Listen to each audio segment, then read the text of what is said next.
Il y a des gens qui sont nés pour obéir, et d'autres qui sont nés pour réparer le monde. Le problème, c'est quand celui qui répare porte des tongs troués et un sac à dos déchiré. Ce jeudi matin étouffant, l'ascenseur du siège social s'est arrêté au 14e étage, mais c'est au sous-sol du parking que l'histoire a vraiment commencé.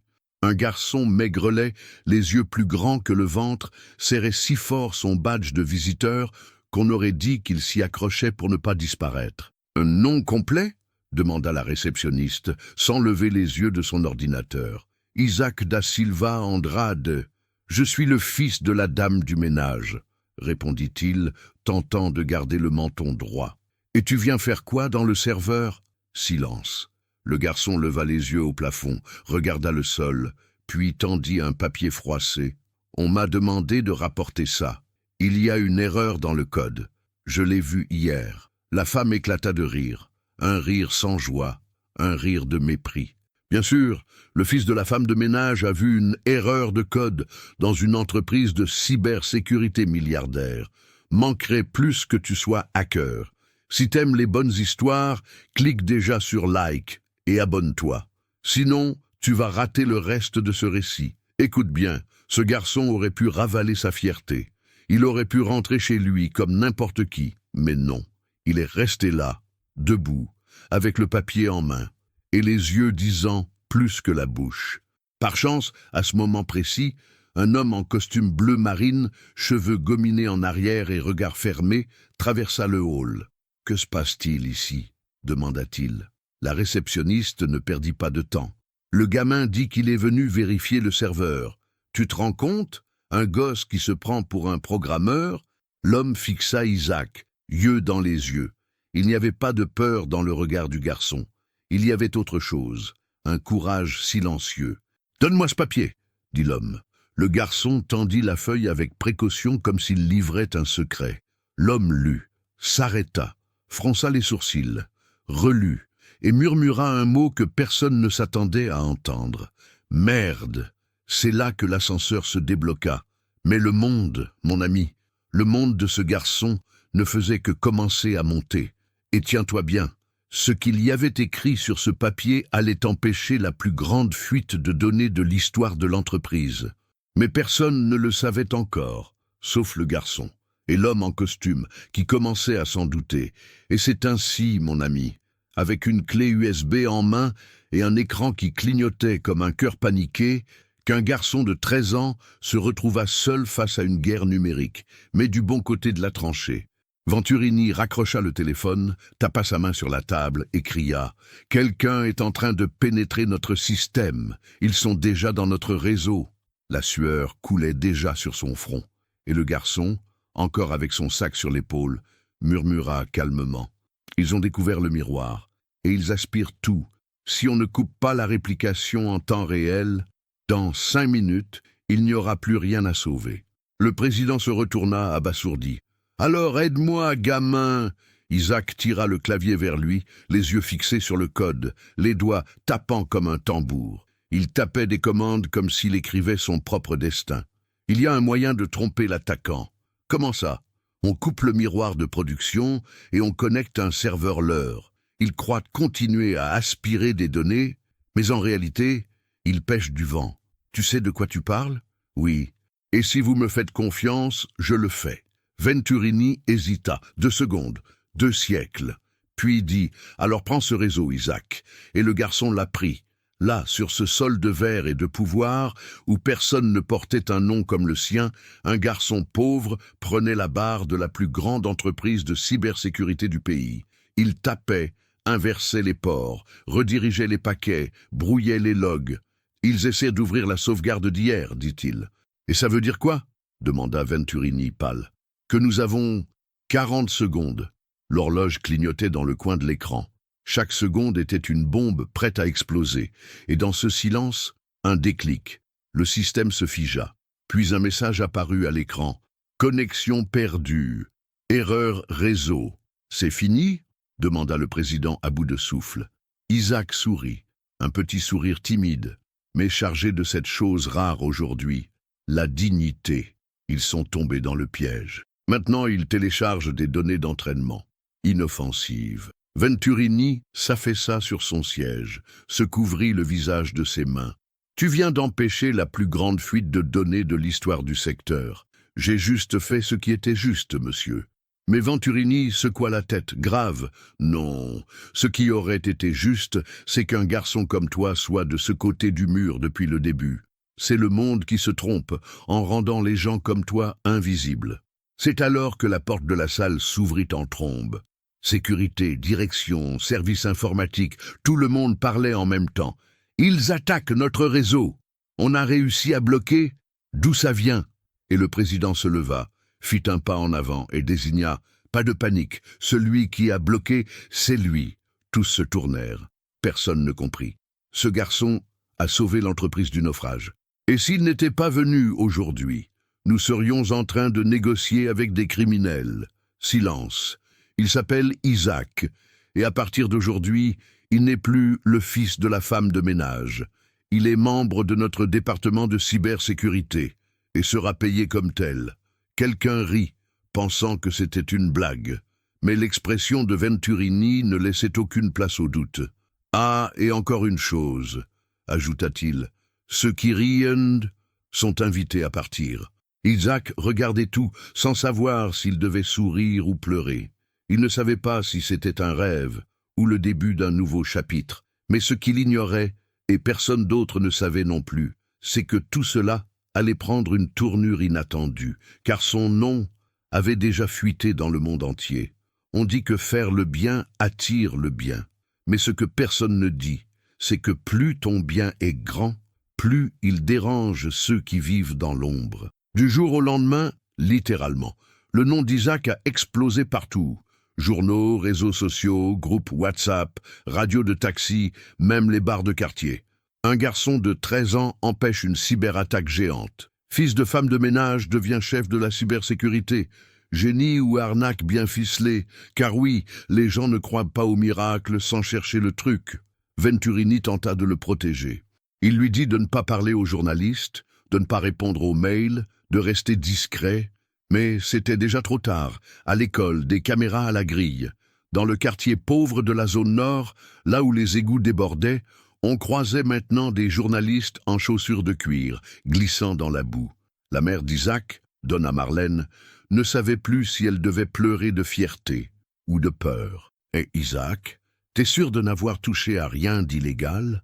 demandait-elle les yeux remplis d'angoisse. « Maman, j'ai juste vu une erreur. J'ai voulu aider. C'est que, y en a qui n'aiment pas l'aide, surtout quand elle vient de ceux qu'on juge sans valeur. » Et elle avait raison. Le lundi suivant, alors qu'Isaac entrait par la nouvelle porte de l'entreprise, celle des employés Bajoku, 2 hommes en costume étaient dans la salle de réunion avec Venturini. L'un venait du conseil fiscal. L'autre, nul ne savait exactement. Il se présentait comme consultant externe. Mais on voyait bien, ce type n'était pas là pour faire des compliments. « Monsieur Venturini, ce garçon nous inquiète, » dit-il sec, comme s'il parlait d'une menace. « Pourquoi ? Parce qu'il est peu courant qu'un enfant repère une faille aussi critique. Soit il a eu accès au système avant, soit quelqu'un se sert de lui comme façade. Vous insinuez qu'il aurait participé à créer la faille ? Je dis qu'il pourrait y avoir des intérêts derrière cette figure de héros. » Venturini resta silencieux, la colère lui remontant le long de la colonne.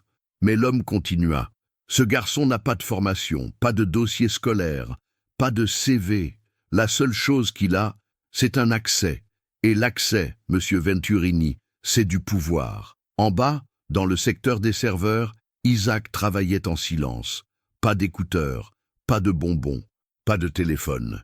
Il étudiait chaque ligne de code comme s'il déchiffrait son propre avenir. Puis, ce jour-là, un message étrange apparut à l'écran. Admin log, accès refusé, 3 échecs consécutifs. Mais ce n'était pas lui. Et seul lui et le directeur avaient le mot de passe de ce panneau. Il leva les yeux. Le collègue à côté ne remarqua rien. Il prit une capture d'écran, l'enregistra dans un dossier caché et reprit son travail. Mais cette ligne, ce message, résonnerait dans sa tête comme un écho d'alerte. Quelqu'un de l'intérieur veut me faire tomber. Il y a des gens qui ne veulent pas la vérité. Ils veulent juste que personne ne découvre leurs mensonges. Ce soir-là, Le ciel paraissait lourd. Ce n'était pas de la pluie, c'était comme un silence menaçant.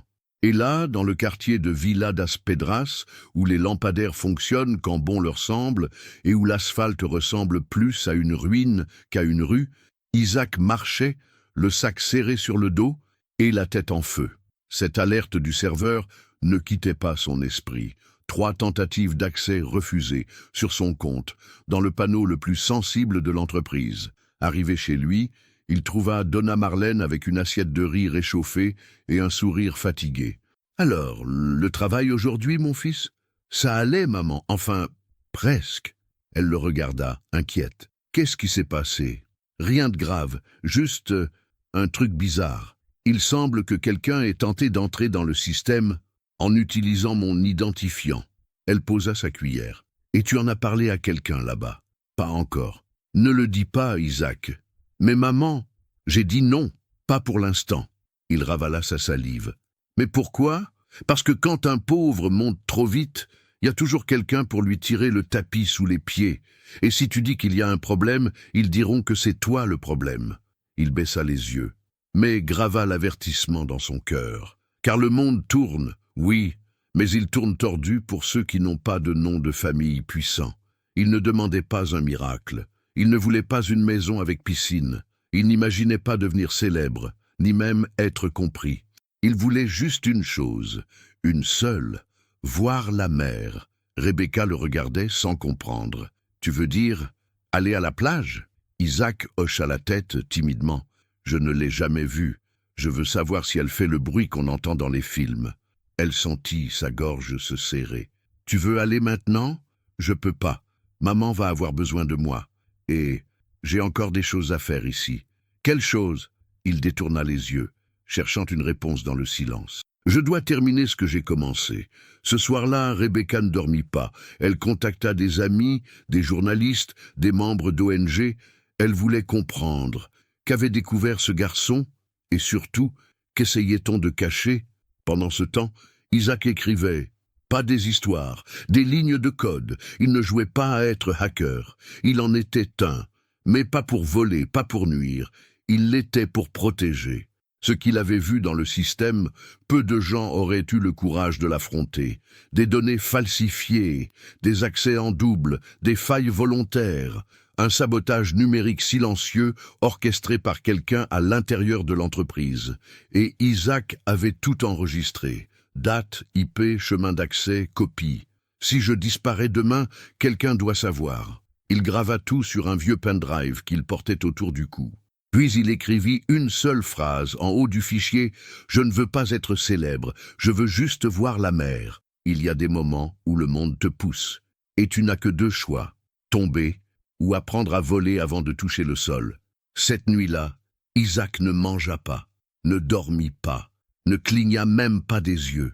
Il resta assis au bord du lit, le billet à la main, le relisant encore et encore, comme s'il tentait de comprendre si c'était un avertissement, une menace, ou les 2 à la fois.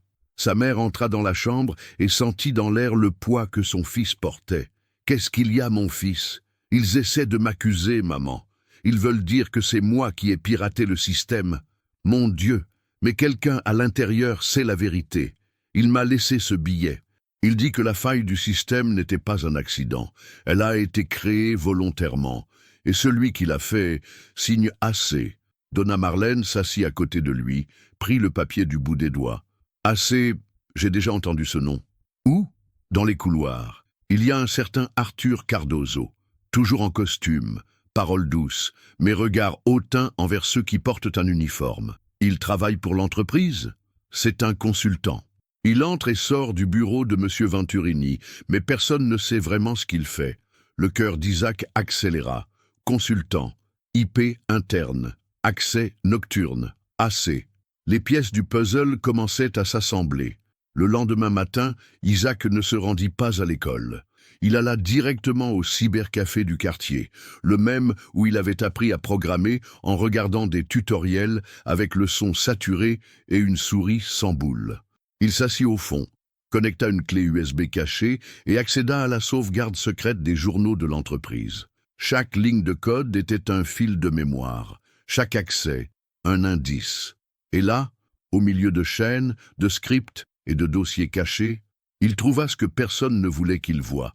Un protocole dupliqué, un virus déguisé en mise à jour, et le nom Arthur C. encodé dans la ligne de création. La faille n'était pas une erreur, c'était du sabotage. Et pire, le plan était de faire exploser la réputation de l'entreprise pour ensuite vendre la solution. Tout était scénarisé, tout était sale. Et lui, le fils de la femme de ménage, serait le bouc émissaire. C'est alors que quelqu'un entra dans le cyber, des pas lourds. Le propriétaire du lieu eut un regard étrange. « Bonjour, monsieur Arthur, vous voulez un poste ?» Isaac se figea. « Arthur. Il était venu ici ?» Le garçon baissa sa capuche, dissimula son visage, sauvegarda les fichiers sur une mini-clé USB et la cacha dans sa chaussette. Il ferma l'ordinateur et se leva lentement. Mais alors qu'il sortait par la porte arrière, il entendit « Hé, toi là !» Isaac se retourna à peine. C'était Arthur. Costume impeccable, visage lisse, regard perçant. « Tu es le petit prodige, n'est-ce pas ? J'ai pas le temps, monsieur. Pas le temps de faire disparaître des preuves. Comment ? Écoute bien, gamin. Tu as déjà trop fait parler de toi. Il est temps de te taire, d'oublier, de disparaître. Je n'ai rien fait de mal. Et qui s'en soucie ? Le monde ne se préoccupe pas de ce qui est juste. Il se soucie de qui est le plus fort. » Arthur s'approcha, la voix basse, tranchante. « Dégage d'ici, gamin, ou tu regretteras d'être né intelligent. » Isaac ne répondit pas. Il tourna les talons et partit d'un pas rapide, les jambes tremblantes, mais le cœur en feu, parce que maintenant, il en était sûr. La vérité existait, et elle était entre ses mains. Mais porter la vérité, parfois, est plus dangereux qu'une belle mensonge bien habillée. Il y a des enfants qui rêvent de vélo, d'autres de jeux vidéo. Isaac rêvait de voir la mer. Il n'avait jamais quitté Villa das Pedras. Jamais senti le vent salé sur son visage, ni entendu le son des vagues. Il connaissait la mer seulement à travers les écrans fissurés du portable de sa mère quand le Wi-Fi du voisin fonctionnait. Mais ce matin-là, il ne cherchait pas la plage. Il fuyait avec une clé USB dans sa chaussette, le cœur dans la gorge et le courage au bord du fil. Donna Marlène pleura en voyant son fils faire son sac. « Tu vas où, mon fils ? »« Je peux pas rester, maman. Ils vont essayer de m'accuser. Je dois trouver quelqu'un qui écoute, quelqu'un de l'extérieur. »« Isaac, je te promets que je reviendrai, mais je dois partir maintenant, avant qu'il ne me fasse disparaître. » Elle prit le visage de son fils dans ses mains, comme pour en garder l'odeur, le toucher, la mémoire. « Alors prends ça, » dit-elle, lui tendant une chaîne avec un petit crucifix, seul cadeau du père avant d'être emprisonné. Isaac serra sa mère dans ses bras, fort, comme on serre un porc avant la tempête. Il prit un bus pour la ville voisine, avec les quelques économies gagnées à réparer des télévisions et débloquer des portables pour les voisins. En chemin, son regard traversait les vitres, les immeubles, les trains, les murs tagués, les carrefours bondés. La ville était grande, mais la peur l'était encore plus. Mais il avait une mission. Le plan était simple, aller au siège d'une ONG technologique vue dans un documentaire scolaire. Des gens qui dénonçaient les crimes numériques et luttaient pour la justice à travers les lignes de code. En arrivant fatigué, vêtements froissés, regard décidé, il alla droit à la réception. « Je dois parler à quelqu'un. J'ai une dénonciation. C'est urgent. » La femme, surprise par tant de fermeté, hésita. « Tu es venu seul ?»« Oui, et j'ai pas de temps. Ils veulent m'effacer, et j'ai les preuves. » Elle décrocha le téléphone. « On a un cas étrange ici. » 10 minutes plus tard, une femme grande, cheveux attachés, regard perçant, arriva. « Je m'appelle Rebecca. Je dirige le département juridique. Qui es-tu ?»« Isaac Andrade. Et ce que j'ai ici peut faire tomber un empire. » Il sortit la clé USB de sa chaussette et l'attendit comme une bombe. Rebecca le mena dans une salle à part, alluma l'ordinateur, lui demanda d'expliquer. Isaac raconta tout, montra les logs, les codes, les dates, les noms, les failles cachées et le AC dissimulé dans les saletés. Rebecca resta silencieuse. « Tu sais ce que tu dis ? Je sais. Et je sais qu'ils veulent me faire taire. Et pourquoi être venu ici ? Parce que tous ceux qui ont du pouvoir là-bas sont corrompus. Seuls ceux de dehors peuvent m'écouter sans peur. » Elle prit une grande inspiration, le regarda dans les yeux. « Tu es plus courageux que bien des hommes en costume que j'ai croisés. On va te protéger !» Il faillit pleurer, mais se retint. « Promets-moi juste une chose. »« Laquelle ? Que quand tout ça sera fini, tu me montreras la mer. » Rebecca sourit, la gorge nouée. « Promis. » Le soleil se cachait déjà derrière les immeubles. Mais là, dans cette salle froide, un nouveau chapitre était en train de s'écrire. Et pendant ce temps, à l'entreprise, Arthur Cardozo recevait une alerte sur son portable. Le garçon a disparu. Il esquissa un sourire et prononça une phrase glaciale. « Alors maintenant, il faut trouver la mer. Il y a des lieux où l'on entre, et on sent une odeur différente. Ce n'est pas du parfum, c'est une odeur qui serre la poitrine, une odeur de danger, de mauvais présage. » C'est ce que ressentit Donna Marlène ce soir-là, en rentrant chez elle et en voyant la porte entr'ouverte. Le fil à linge bougeait sans vent. Le portail était mal fermé. Et la lumière du salon clignotait toute seule, comme si la maison elle-même savait que quelque chose n'allait pas. Elle entra doucement. « Isaac, tu es là, mon fils ?» Silence. 2 pas de plus. Dans la cuisine, le verre qu'elle utilisait tous les soirs était propre, mais pas à sa place. Elle comprit. Quelqu'un était entré. Elle courut dans la chambre d'Isaac. Tout était sans dessus-dessous. Sac ouvert, matelas relevé, livres au sol. « Mon Dieu, non !» cria-t-elle, main sur la poitrine. Soudain, une voix froide surgit derrière elle, glaciale, comme les carreaux d'un hôpital. « Vous cherchez quelqu'un ?» Donna Marlène se retourna. C'était lui, Arthur Cardozo. Costume impeccable, mains dans les poches, le même petit sourire de joueur invaincu. « Que faites-vous ici? C'est une intrusion. Intrusion, je préfère parler de vérification de routine. Sortez de chez moi maintenant ou j'appelle la police. Allez-y. Et quand ils arriveront, voyons s'ils aiment ce qu'ils vont trouver. Vous savez, parfois, les maisons modestes cachent des surprises. » Elle comprit le message. Ce n'était pas une visite, c'était une menace. « Que voulez-vous de mon fils ? Juste discuter. Où est-il ? Je ne sais pas. Et même si je le savais, je ne vous le dirais pas. » Arthur s'approcha comme un serpent connaissant son poison. « Votre fils est un problème. Et les problèmes, on les résout, ou on les élimine. » Elle ne recula pas. « Sachez une chose, monsieur Arthur. J'ai lavé les toilettes de vos cadres pendant 20 ans. J'ai entendu des choses que même la police ignore. Je sais comment vous jouez sale. Mais mon fils, il est différent. Il ne se vend pas, et il ne se taira pas. » Arthur serra les lèvres, agacé, avança encore. « Vous croyez vraiment qu'on croira un gosse de favela contre un consultant international au CV européen? S'ils ne croient pas en lui, ils croiront aux données. Il a tout sauvegardé. » Cette phrase fit tiquer Arthur. Il claqua des doigts.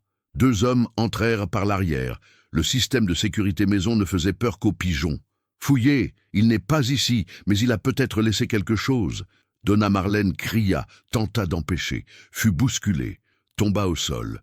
Mais avant de perdre connaissance, elle vit le visage d'Arthur penché sur elle. « Quand Isaac reviendra, dites-lui que le temps presse. » Heure plus tard, une voisine la trouva dans le salon, inconsciente, le front ensanglanté et les yeux ouverts, comme si l'enfer avait frappé à sa porte. Pendant ce temps, ailleurs en ville, Rebecca recevait un appel urgent. Ils ont trouvé la maison du garçon, ils ont tout saccagé. Sa mère est à l'hôpital, et quelqu'un du gouvernement réclame l'accès au serveur. Rebecca serra les poings. Ils arrivent, que fait-on? On publie tout ce qu'il a découvert, tout, pour le monde entier. Et elle cliqua. Les données cryptées commencèrent à monter, et les secrets d'Arthur Cardozo commencèrent à se répandre sur les fils de l'Internet. Il y a des choses qu'on ne nettoie pas avec un chiffon. Il y a des saletés si profondes qu'elles ne partent que quand la vérité dégringole comme une pluie de mars, sans prévenir. Ce matin-là, le pays s'est réveillé différent. Ce n'était pas la politique, ni le foot, ni même la météo. C'était une bombe. Un rapport révèle un sabotage dans une entreprise de sécurité numérique. Un consultant accusé d'avoir créé une faille pour en tirer profit. Publié à 6h02. Partagé à 6h11. Répliqué plus de 400 000 fois avant 9h du matin. Et sur chaque capture d'écran, Chaque riposte, une photo granuleuse accompagnait la une. Un garçon, en tongs, avec une clé USB à la main. Isaac, l'ONG avait tout balancé. Les codes, les journaux, les captures d'écran, les accès. La chronologie numérique prouvant qu'Arthur Cardozo était l'architecte de la fraude et que le garçon était la pierre dans sa chaussure. Mais la chaussure s'est déchirée. Dans l'entreprise, c'était la panique. Réunion d'urgence, cris des directeurs, suppression de publications et un silence de fin d'empire. Venturini, le président, observait tout depuis son bureau vitré. Seul, les yeux rouges, l'âme en miettes. Il décrocha son téléphone, appela Rebecca. « Il est avec toi ?»« Oui. »« Il va bien ?»« Oui, mais sa mère est à l'hôpital. Ils l'ont frappé chez elle. Envoyé des brutes. Silence.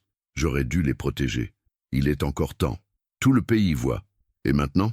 Maintenant, Venturini, tu choisis de quel côté de l'histoire tu veux être. » Il se leva. « Rassemble tout le monde. Direction, presse, actionnaire. Aujourd'hui, midi. » Pendant ce temps, à l'hôpital public, Donna Marlène ouvrait les yeux, visage tuméfié, tête lourde. L'infirmière s'approcha. « Vous avez quelqu'un à prévenir ? Mon fils.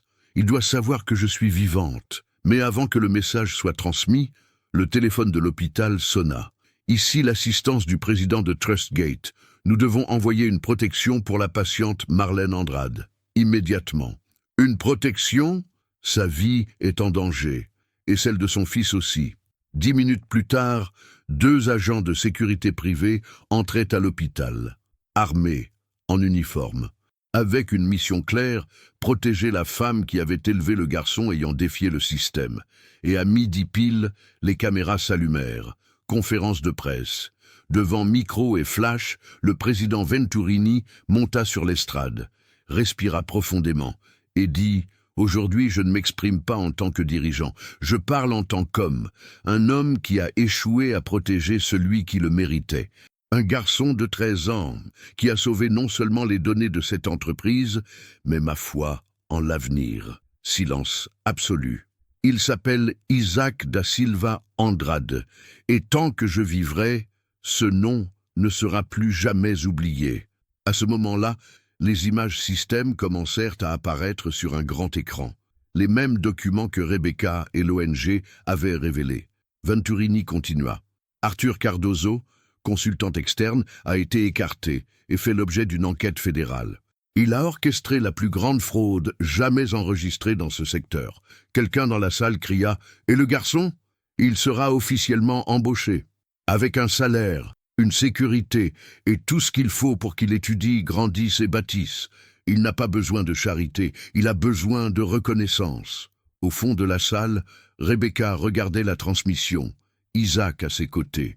Le garçon tremblait. « Je voulais juste voir la mère, » murmura-t-il. Elle sourit, émue. « Et tu viens de prouver que la mère, elle est en toi. » De l'autre côté de la ville, pendant la conférence, Arthur Cardozo tentait de fuir par le garage d'un hôtel de luxe. Mais trop tard. Police fédérale. Menottes. Et une phrase de l'agent. « Tu savais qu'un garçon de 13 ans t'a démasqué ?» Arthur ne répondit pas. Mais à cet instant, le monde venait de se retourner. Parce que, mon ami, la vérité n'a pas de craquelure. Elle ne se délave pas.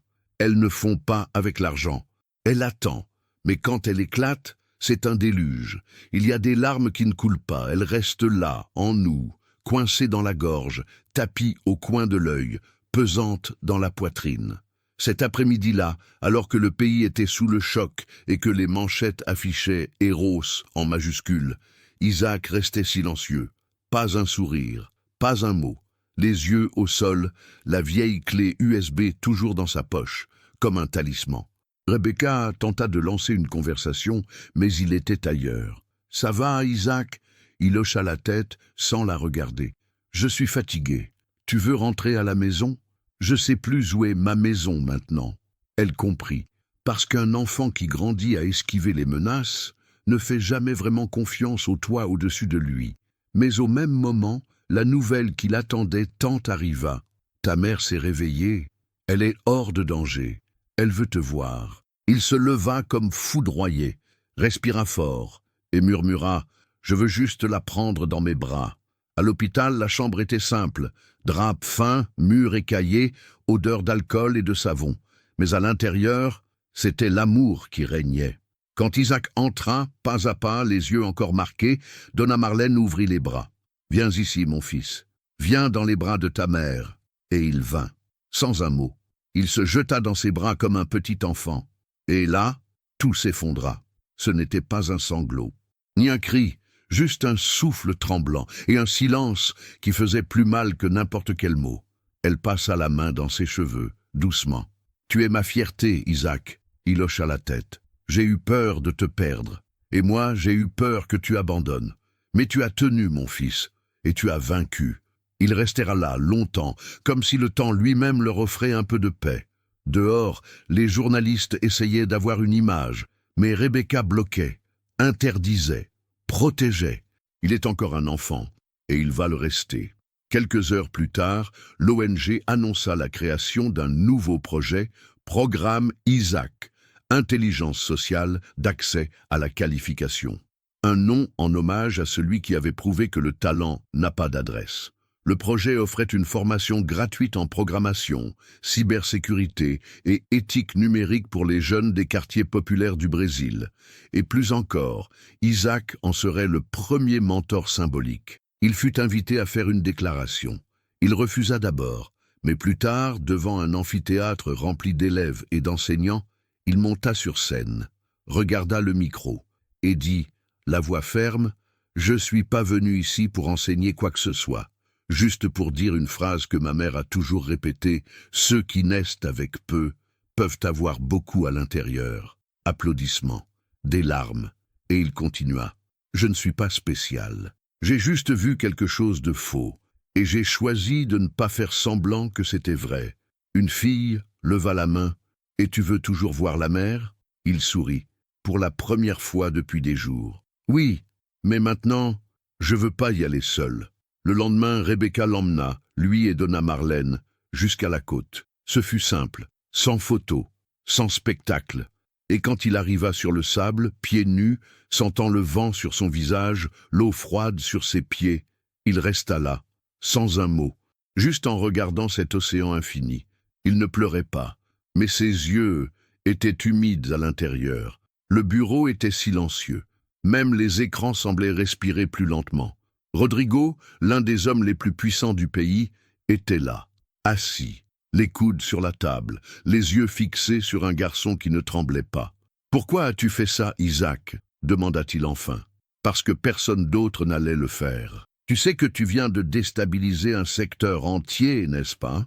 Je n'ai pas détruit, j'ai protégé. » Rodrigo ferma les yeux, inspira profondément, puis posa une clé USB sur la table. « Tu as copié ça? » « Oui, et j'en ai fait d'autres copies.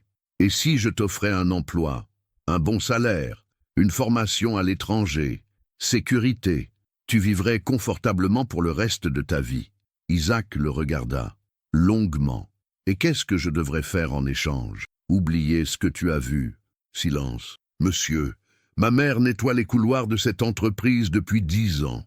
Je l'ai vue être ignorée, être maltraitée. Et tout ce temps, vous pensiez qu'elle ne voyait rien. Mais elle voyait tout. » Rodrigo baissa la tête. « Je ne suis pas venu ici pour vendre ce que je sais. Je suis venu pour que vous sachiez qu'il y a des gens comme moi partout, regardant en silence, et que le jour où ils décideront de parler, le monde changera. » Le millionnaire sourit. Pas un sourire de moquerie. Un sourire d'admiration.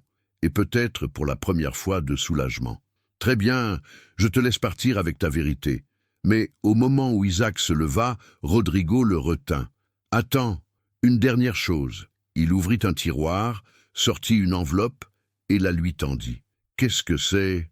demanda Isaac. « Ce que je te dois, pas pour ton silence, mais pour m'avoir réveillé. » Le garçon prit l'enveloppe, ne l'ouvrit pas, puis dit « Je ne veux rien d'autre, sauf une chose. »« Laquelle ? » ?»« Offrez des bourses, pas pour moi.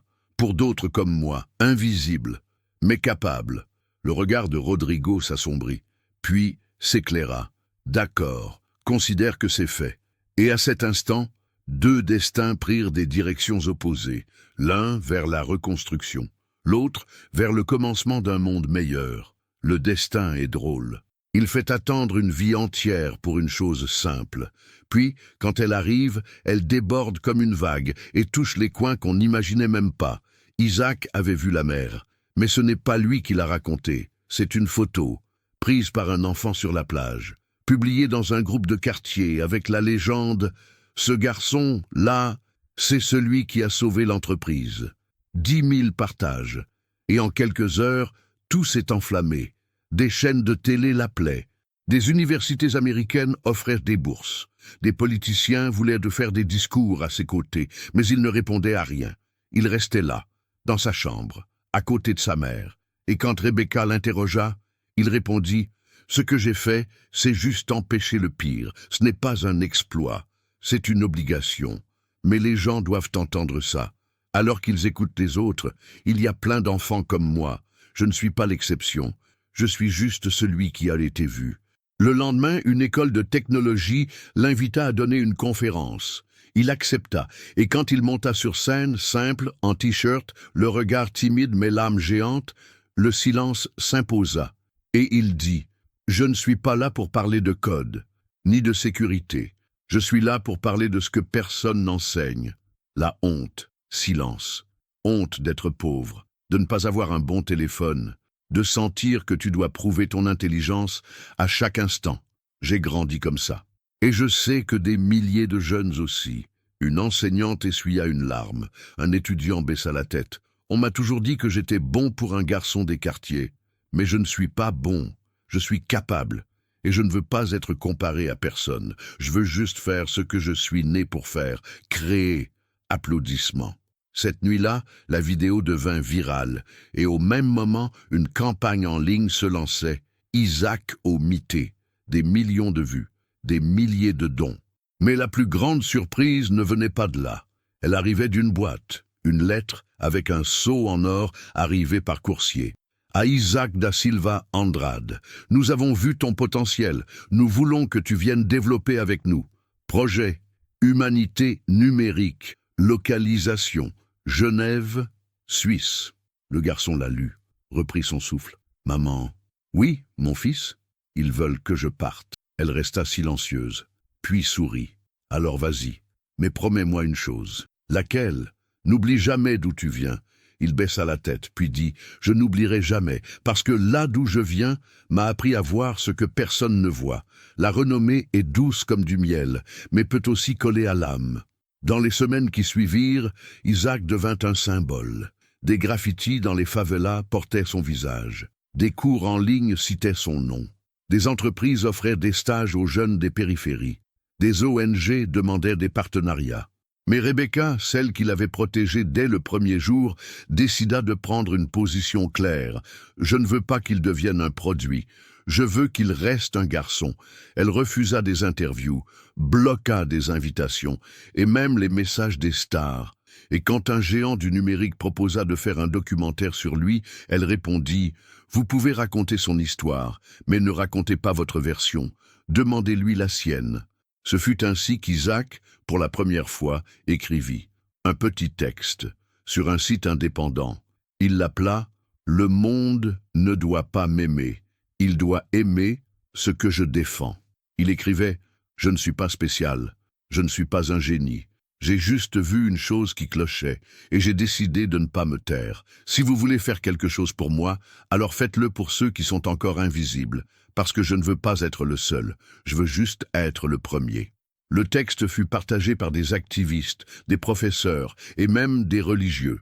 Mais ce qui le toucha le plus, ce fut une lettre simple, écrite à la main, par un garçon de 12 ans, de l'intérieur de Bahia. « Isaac, je veux être comme toi. Pas parce que tu es connu, mais parce que tu n'as pas eu peur. » Il garda cette lettre dans son carnet et dit à Rebecca, « C'est ça que je veux être, une permission, pour que d'autres osent aussi. » Quelques mois plus tard, Isaac embarquait pour Genève. Pas en première classe, pas avec une foule d'admirateurs, juste lui, Rebecca et sa mère, maintenant en convalescence. À l'aéroport, des employés prenaient discrètement des photos, mais il ne se laissait pas détourner. Il s'assit dans la salle d'embarquement, sortit son carnet et écrivit une nouvelle ligne de code.